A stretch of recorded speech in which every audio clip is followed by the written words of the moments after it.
उसने सोचा कि अब तो दोपहर का भोजन करने के पश्चात ही सामान लेने निकलूंगा। पर भोजन करने के बाद उसे विश्राम करने की आदत थी और उसने बजाय उठ के मेहनत करने के थोड़ी देर आराम करना उचित समझा।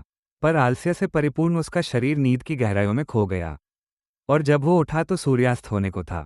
अब वो जल्दी जल्दी बाजार की तरफ भागने लगा, पर रास्ते में ही उसे गुरुजी मिल गए। उनको देखते ही वो उनके चरणों पर गिरकर उस जादुई पत्थर को एक दिन और अपने पास रखने के लिए याचना करने लगा। लेकिन गुरुजी नहीं माने और उस शिष्य का धनी होने का सपना चूर चूर हो गया। पर इस घटना की वजह से शिष्य को एक बहुत बड़ी सीख मिल गई। उसे अपने आलस्य पर पछतावा होने लगा।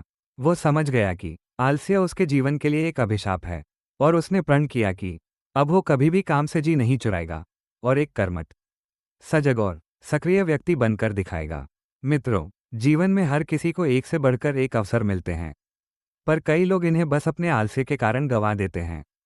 इसलिए मैं यही कहना चाहता हूं कि यदि आप सफल, सुखी, भाग्यशाली, धनी अथवा महान बनना चाहते हैं तो आलस्य और दीर्घसूत्रता को त्याग कर अपने अंदर विवेक, कष्टसाध्य श्रम और सतत जागरूकता जैसे गुणों को विकसित कीजिए।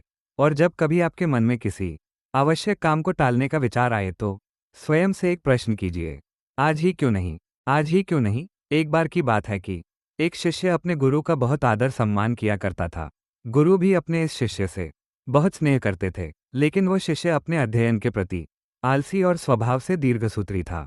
सदा स्वाध्याय से दूर भागने की कोशिश करता तथा आज के काम को कल के लिए छोड़ दिया करता था। अब गुरुजी कुछ चिंतित रहने लगे कि कहीं उनका ये शिष्य जीवन संग्राम में पराजित न हो जाए। आलस्य में व्यक्ति को अकर्मण्य बनाने की पूरी सामर्थ्य होती है। ऐसा व्यक्ति बिना परिश्रम के ही फलोपभोग की कामना करता है।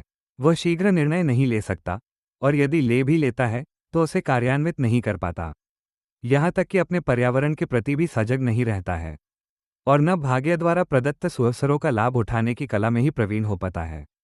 उन्होंने मन ही मन अपने शिष्य के कल्याण के लिए एक योजना बना ली। एक दिन एक काले पत्थर का एक टुकड़ा उसके हाथ में देते हुए गुरुजी ने कहा, मैं तुम्हें ये जादुई पत्थर का टुकड़ा 2 दिन के लिए देकर कहीं दूसरे गांव जा रहा हूं। जिस भी लोहे की वस्तु को तुम इससे स्पर्श करोगे वह स्वर्ण में परिवर्तित हो जाएगी। पर याद रहे कि दूसरे दिन सूर्यास्त के पश्चात मैं इसे तुमसे वापस ले लूंगा।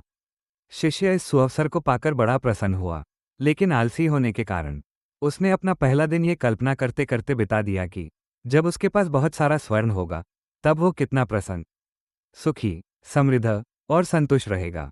इतने नौकर चाकर होंगे कि उसे पानी पीने के लिए भी नहीं उठाना पड़ेगा।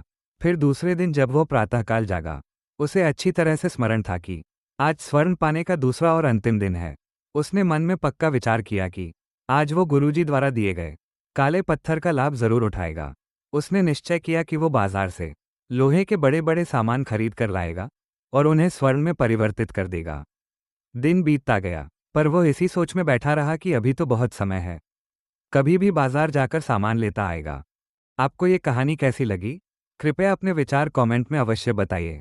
हमारे चैनल पर इसी प्रकार धर्म, अध्यात्म, जीवन के रहस्य, प्रेरणादायक कथाएं तथा जीवन की समस्याओं और उनके सरल समाधानों से जुड़ी अनेक अद्भुत कहानियां उपलब्ध हैं।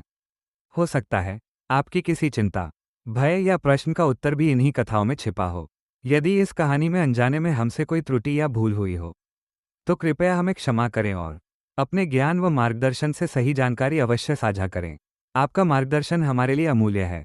यदि यह प्रस्तुति आपको पसंद आई हो तो हमारे चैनल को सब्सक्राइब करें, वीडियो को लाइक करें और अपने परिवार एवं मित्रों के साथ शेयर अवश्य करें। आपका प्रेम और समर्थन ही हमारी सबसे बड़ी प्रेरणा है। धन्यवाद।